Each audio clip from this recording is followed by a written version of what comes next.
I'm Shayna, and today I'm going to be teaching you how to make a wonderful car mat that the children in your lives are going to love. So all you need to do is unsnap the little handle and roll out the amazing car mat. This thing is great. It has so many fun interactive elements that the kids are sure to love. You've got an exploding volcano, the lava coming out, you've got a little bridge that your kids can drive their cars over, you've got a car wash that they can feed all of their cars through, you've got a campsite with a little bear, and you've got a castle. There's just so many fun interactive parts to this mat, and your kids are going to love playing with this thing for hours. So let's get started, and I'm going to teach you how to make this really fun, amazing car mat that will be a family heirloom. Totally worth all of the effort to make it. You're gonna love it, your kids are gonna love it, everyone's gonna love it. And as we get started, if you get stuck and you need a little extra help, you can always go over to the RP Learn group on Facebook or the RP Sew-Alongs group on Facebook. And you can send a message. Our amazing community of moderators and customers will help you out, and they'll make sure that you have all of your questions answered. So let's go and get started making this amazing car mat. Let's get started with the car mat sew-along. If this is your first quilting type of project, you may be feeling slightly overwhelmed. Or if you just have never really made anything of this large of a scale before, you might be feeling slightly overwhelmed, and that's okay. We're going to talk through everything so that you get to a place where you are comfortable. So for me, I was feeling slightly overwhelmed, if I'm being honest, because I love apparel sewing, and apparel sewing projects are a lot shorter. They're not as many pieces usually, unless you're making a coat or something more involved. So this is definitely a lot, but that's okay. It's gonna be good. It's gonna be beautiful. We're gonna love it in the end. So what I put together here, I actually took the line drawing from the pattern that you can find inside of the pattern. Let me see what page it's on. It's on page 5 in the instructions for the pattern. You can take a screenshot, or you can also pull it off of our website. You can just download the image and print it out. That's what I did. I just wanted to print out a diagram of what everything was going to be doing and where it was going to be going. So as you can see, I started coloring this stuff in, but I didn't finish it, and that's okay. The part for me that mattered the most, and I'm going to zoom in even more here so you can hopefully see it okay, is this diagram. And this was for me the most important thing when I was planning my fabric selections and making sure that I had the right fabrics for the right blocks and things like that. So what I would recommend is that you either print out, the line drawing yourself, or just do a rough sketch or something like that, but that you make a note of what blocks you want to be what fabrics, and then we're gonna go block by block and decorate each block with all of the really fun, beautiful parts. But just having a rough outline, an idea of where you want everything to go and which fabrics you want to use for it is going to be so helpful. So from a fabric perspective, I knew, I'm gonna zoom out again, as soon as I saw this really fun road fabric with all the states and stuff, because I am from the US, I knew I wanted this to be the outside of my project. So that is this is going to be the fabric for all of the outside that you would see when it's rolled up. And then I also have a solid black quilting cotton that I've purchased for the roads.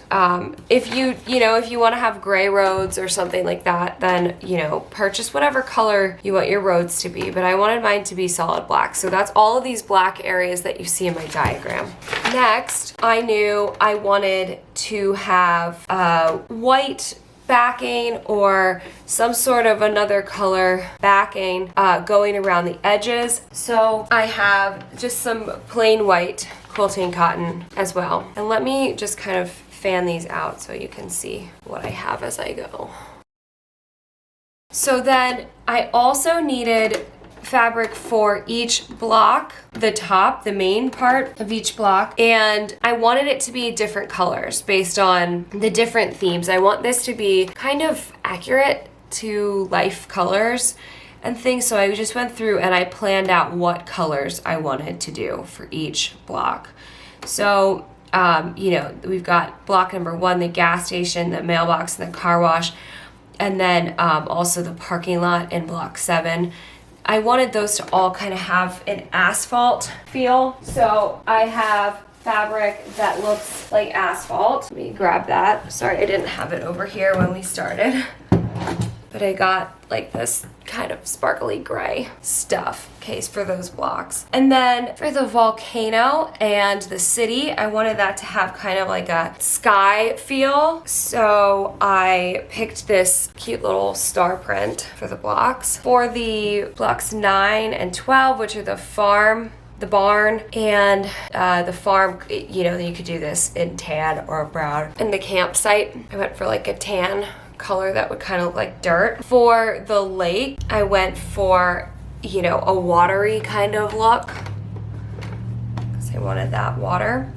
And then for the farm and roundabout, I went for like a green grassish type of a look. Okay, so I know that's a lot of fabric just out the gate to coordinate.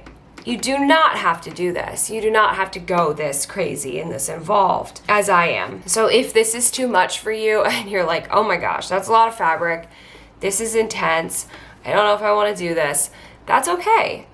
The applique aspect of this whole project too, where you know, pile these blocks up with really fun things, that is completely optional as well. You do not have to add all of the crazy embellishments and decor and things like that. They're gonna love it if it's just the plain car mat.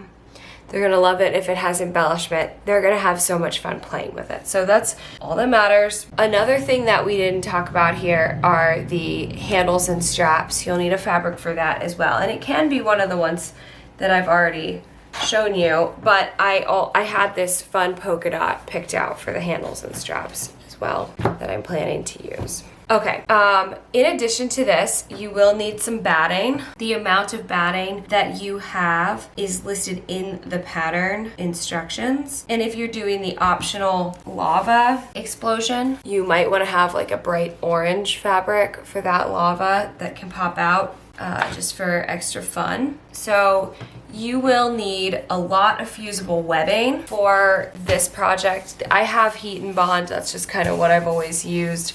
But the difference, if you're wondering, between fusible webbing and interfacing, what's the difference? Fusible webbing is a double-sided adhesive, and this allows you to create beautiful applique. So if you are going to be embellishing your car mat, you're definitely going to need this fusible webbing, applique, heat and bond, whatever you want to call it. You could use fabric glue instead if you preferred. It'd have to be double-sided. You know, you'd squeeze the glue on and go for it. You might need optional lightweight to medium weight interfacing for the handle and the straps. And then, as I said, you'll need batting. You'll need about 1.5 yards of batting. For the roundabout section, if you're doing the flowers and you want them to snap on and off, you might need some snaps. For another part, you might need some hook and loop tape for the drive-through car wash. And if you want to go extra crazy, you'll also need trim and thread and things like that. And what I'd recommend for the embellishments is that you plan them out using felt. Felt doesn't fray, and that's why it's really great for these embellishments. So I'd absolutely recommend that you plan out your whole project as I did here.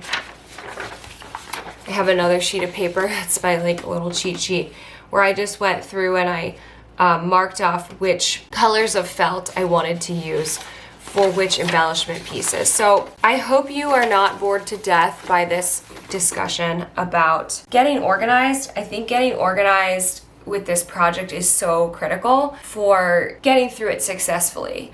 And knowing that you don't have to do this quickly, you don't have to rush through this. This is supposed to be a slow sew. This is supposed to be something that you really slow down, take a deep breath, and enjoy as you go. Hopefully you don't have a deadline on it.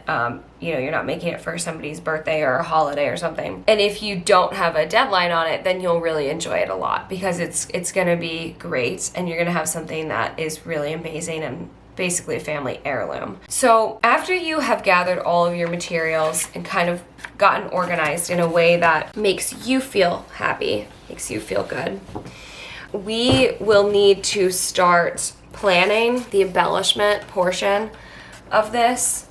So if you are doing the embellishments, we're gonna go block by block through the different parts with the different embellishment pieces and things like that, so you can get a feel for how it's going to be. And it's recommended that each block, you kind of, if you have the ability to put your stuff in a container or a plastic bag, that you just kind of keep everything confined in a plastic bag as you go. And I think that that's gonna make a huge difference. So, we're gonna work on block 1 first.